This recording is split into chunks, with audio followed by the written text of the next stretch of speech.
Hey guys, Stealth here and welcome back to Wargame Red Dragon.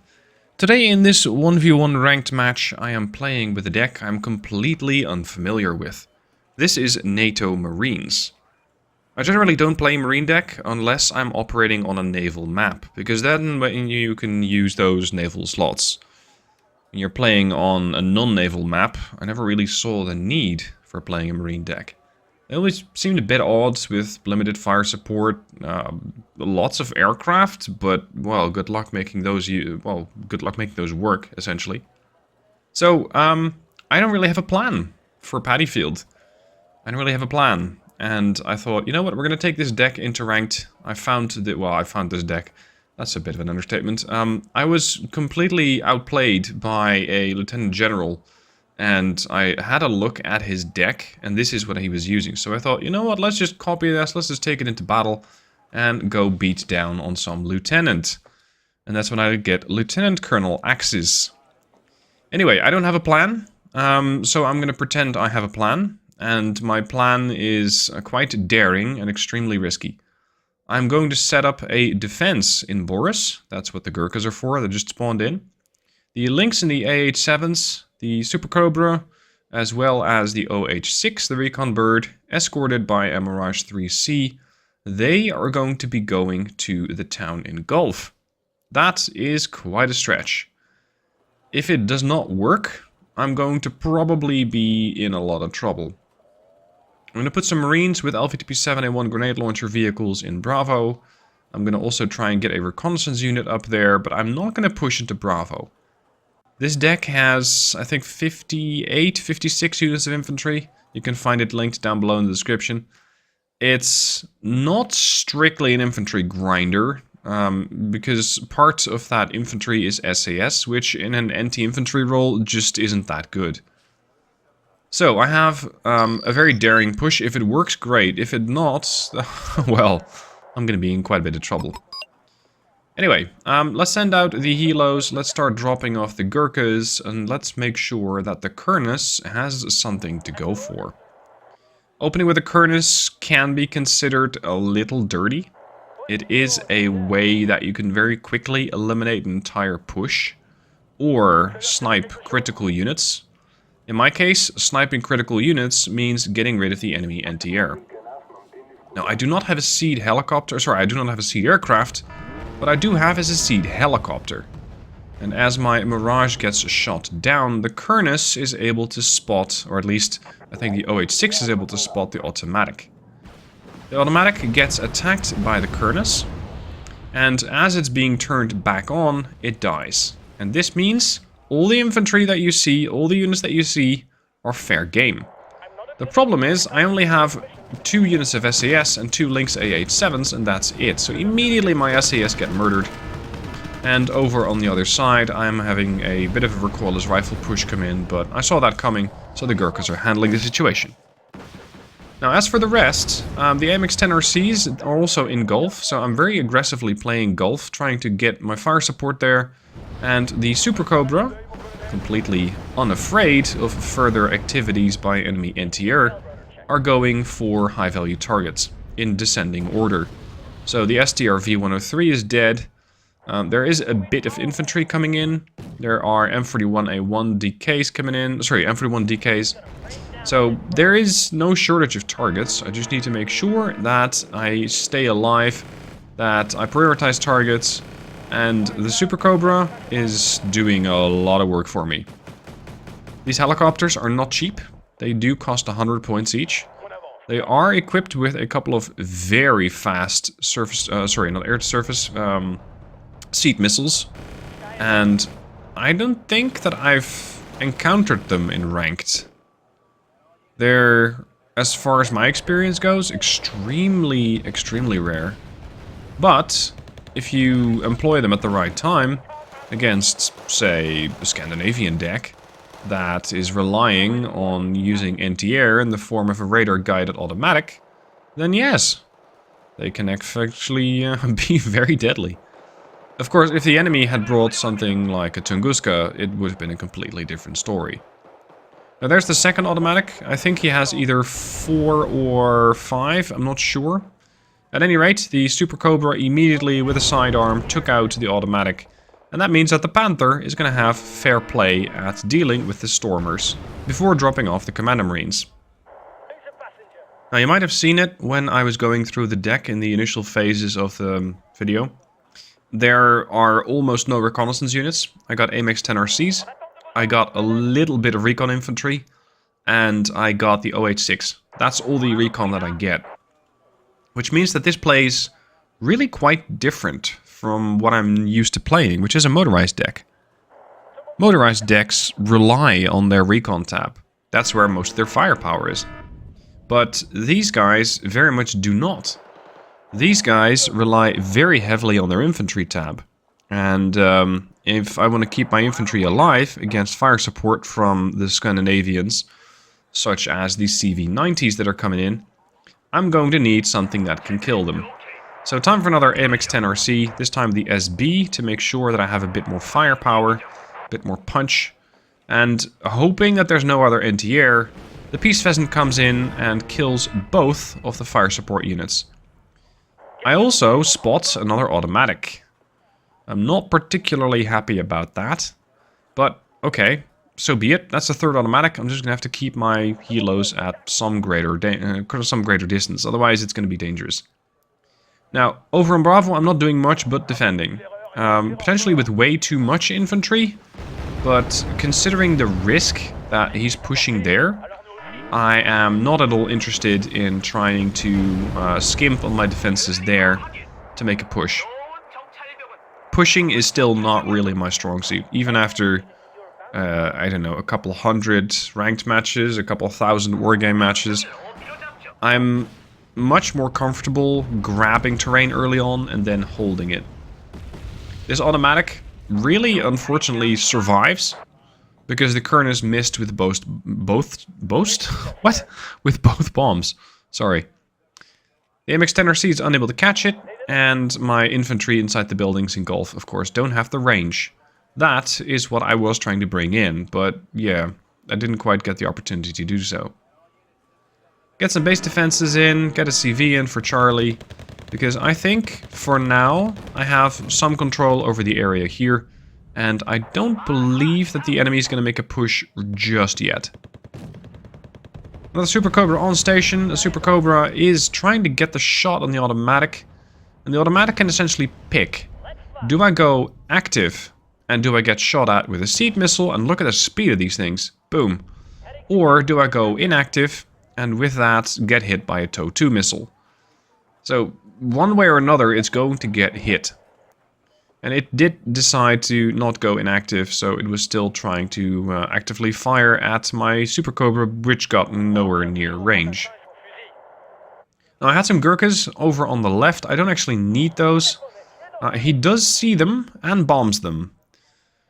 Fortunately, Gurkhas are 15-man squads, so one squad actually survived the vehicle exploding around them, and the other guys are still inside of their vehicle. AMX 10 RCSB on the flank has arrived and can now be used to suppress the NM135. My CV is arriving in Bravo, so I'm about to start ticking a +2. And I'm trying to get the Gurkhas into an ambush position for anybody who decides that it's wise to come down. Over here we have a lot of Dragonair. US Marines are struggling, and especially when more Ilstotgruppe arrive, I am going to be outnumbered. So, time to open up the barbecue. LVTP-7s are going to try and eliminate the vehicles, and I will try and get some napalm in on all that infantry. So that, in case there are survivors, the Gurkhas on the left of Bravo will still have a fairly easy time at eliminating them. Get another Gurkha squad in prematurely. You can see he has no anti-air over Bravo. He does have more expensive stuff coming in, more CV-9030Ns. Those probably come with Stormers, and those two are fairly expensive infantry. Here we go, there's the surviving Ilstotgruppe, and they are of course going to eat the Saxon for breakfast, but what they cannot do is deal with my Panther. So I have both the Panther and the Lynx trying to get fire support for the Gurkhas in case they need it, and well, Panthers, Lynxes, they're incredibly deadly. The Puff and the Fighting Falcon, in the meanwhile, I have been successful in wiping out my I don't know, my seed helicopter, if you will. My Super Cobra. And with that, I only have one. If he now decides to start opening up with more offensives, including automatics, making sure that my helicopter effect is nullified, I'm going to have a problem.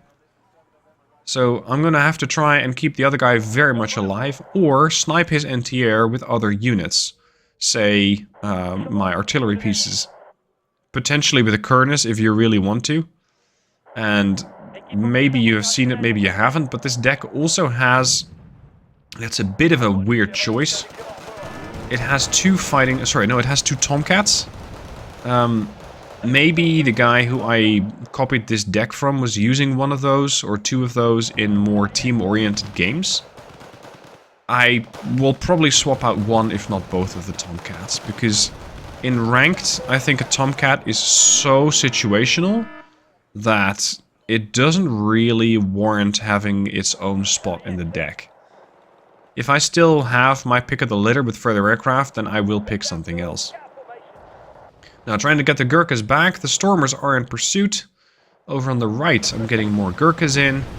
And here comes another Puff, which is very interested in taking down another one of my fire support helos. And that Lynx is going to have a bit of a rough time. The Puff, seed aircraft, was used in that strike against the Super Cobra, and it gets wiped out by the Mirage 3 CZ. Again, don't judge me on my deck choices, because I didn't actually build the deck. You can disagree all you like, and you can adjust it, of course, as you see fit, but there were some interesting choices. I'm not sure why the guy who created this deck went with the Mirage 3 CZ, the South African bird. So far, it seems to work. They seem to be fairly accurate, they seem to be doing okay. One complaint that I do have about them is that their longevity leaves much to be desired. Their time over target is just not there. Now, time to bring in another CV. I spawn it aggressively into Gulf, because you probably won't expect that. Of course, a position over here is much safer, because I have a lot more infantry around it, and it's not on the front line. And I also have the position on the back, or on the bottom left. Now, very much playing for a grab and hold strategy here, so I'm bringing in a K1. Anything that's going to come down those ramps is going to get side shot. That's the plan. So a K1 could be very instrumental. And at greater ranges, in case people decide to start using bridges on the left, that's when it's going to start picking fights in the open. Backed up by the ATGM. Now I have Gurkhas, I'm checking line of sight. I'm checking firing ranges. LVTP to a better position, the VAB has a decent position, and that's when a lonely IKV 105 shows up. It's really bad news for my LVTP 7A1. So I'm trying to get a fire supporter in. I'm considering going with a tank.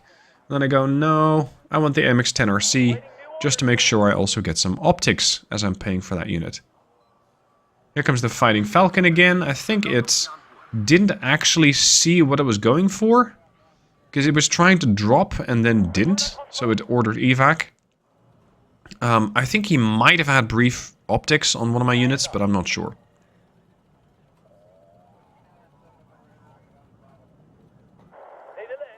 Yeah, there's more stuff incoming. More M113Gs. Now, I'm not very much an expert at any of the decks, so most of the time I don't even know what I'm facing. I can tell you it's Scandinavia. I cannot tell you if it's a specialization or not. It might have been Scandi Mech, I don't know. I'm always in awe of Blitzwar, who just goes, ah, yeah, you're fighting this. And I go, yeah, no, of course. Sure. I don't have a full categoric knowledge of the units like some of the experts do. It's really impressive. I'm happy enough if I figure out what I'm fighting. And, well, some people are just a lot better at going, oh, you're seeing these and these and these? Fine, he's using that. When I'm playing the game, it's hard to carve out this mental space, if you will, for that. If I'm observing a game, I already find it much easier. but I still couldn't tell you if I'm facing a Scandinavian mech, a Scandinavian... Well, it's probably not motorized, because they probably wouldn't get the STRV 103. Whatever. Here we have a bit of a stunted shooting match between the 10RC and the IKV 105. The 10RC keeps missing and then promptly gets hit by the IKV 105. There's not a whole lot that is going on there, but eventually the 10RC does get the kill. There you go, checking line of sight with the K1. Anything that comes down is going to get side shot, and any plane that comes over is going to at least potentially get stunned by that VAB that I have over in Gulf in the tree line. That's the plan. Now, time to get a bit more intel on the enemy. Time to see what he's doing. I want to try and get some SCS over on the flank. I want to try and get some more reconnaissance early on about his planes, because he keeps bombing me, and it's going to get increasingly more expensive. Here comes the Commander Marine. Fortunately, half of them survived, but my HGM guy got destroyed. The Stalwart happened to be on the way, and it is very much helpful to be there. And over in Gulf, we have the situation that he seems to be just guesstimating the position of the CV. So the town in Charlie is taking a lot of fire. Did I say Gulf? Whatever, Charlie. This rate of fire, generally expected, seeing as it is Scandinavia.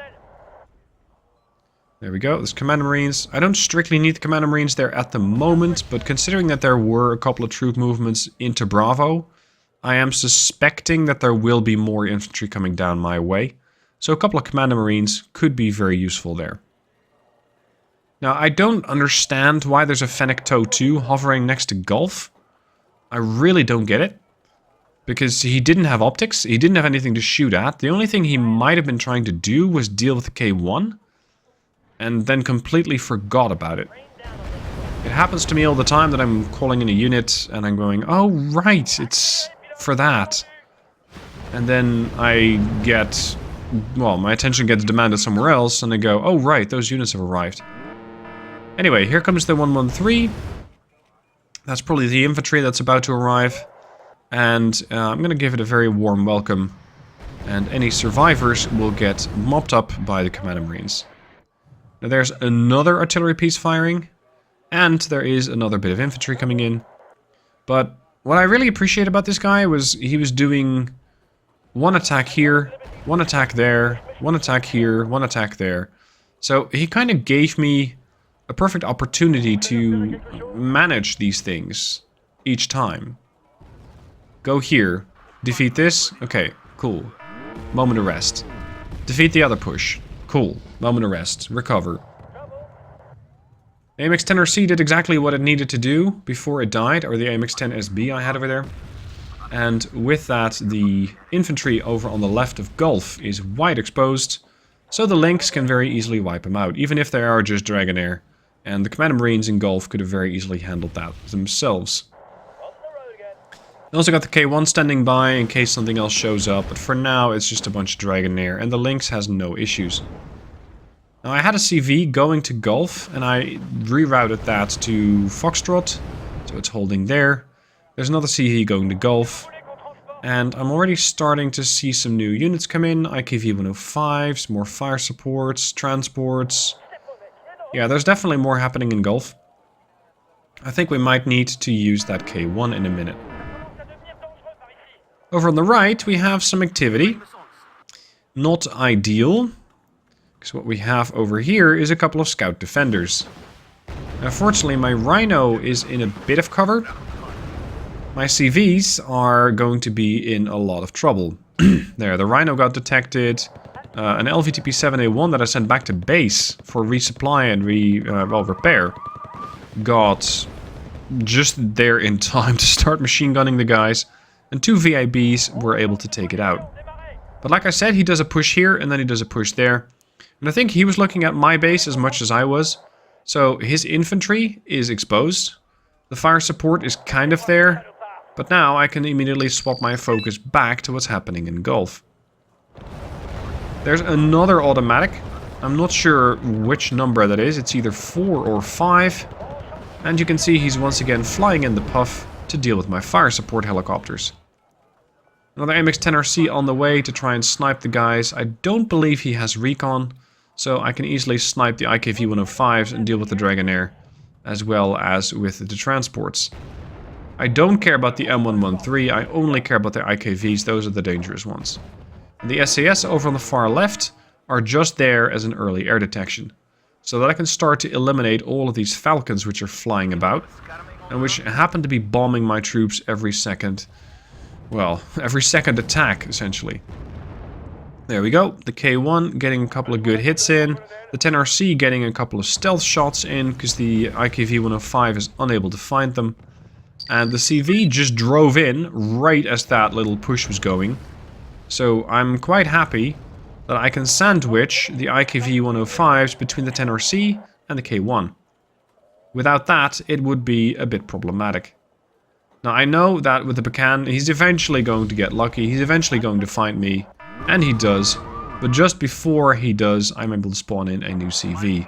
So I don't have to pull another CV off the station, I can just wait for that other one to spawn in.